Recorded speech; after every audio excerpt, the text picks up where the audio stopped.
आता चौथा टप्पा, अडथळा ओळखला, त्याचा पूर्ण वापर सुरू केला, बाकी सगळं त्याच्या गतीने चालवलं. अडथळा असलेल्या सिस्टीमवर लक्ष केंद्रित करा, त्याचा आउटपुट कसा वाढवता येईल याचे ऑप्शन्स तयार करा. त्या सिस्टीमसाठी एक्स्ट्रा शिफ्ट, त्याचा आउटपुट वाढवण्यासाठी त्या क्षेत्रातला एक्सपर्ट, कन्सल्टंट किंवा तसलीच दुसरी सिस्टीम विकत घ्या. आता पैशाची आणि वेळेची गुंतवणूक करायला हरकत नाही.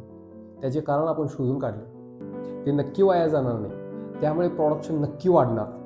बहुतेक कंपन्या डायरेक्ट चौथ्या टप्प्यावर उडी मारतात. पण जर मूळ अडथळा निघत नसेल तर नवीन मशीन सिस्टीम, एक्सपर्ट, कन्सल्टंट वापरून देखील प्रोडक्शन वाढत नाही. आणि आता पाचवा टप्पा म्हणजे पहिल्या टप्प्यावर परत जा. तुम्ही तुमचा अडथळा शोधलाय आणि तो दूर केलाय, अभिनंदन. आता तो दुसरीकडे कुठेतरी तयार झालाय.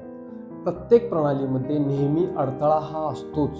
तुमचं काम शोधा, ठीक करा, पुन्हा शोधा.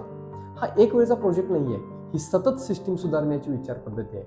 आणि प्रत्येक chemical factory, textile industry, foundry, machine shop, dairy unit, sugar फॅक्टरीमध्ये जिथे जिथे मॅन्युफॅक्चरिंग सुरू आहे तिथे मी हे नक्की हेच करत असतो.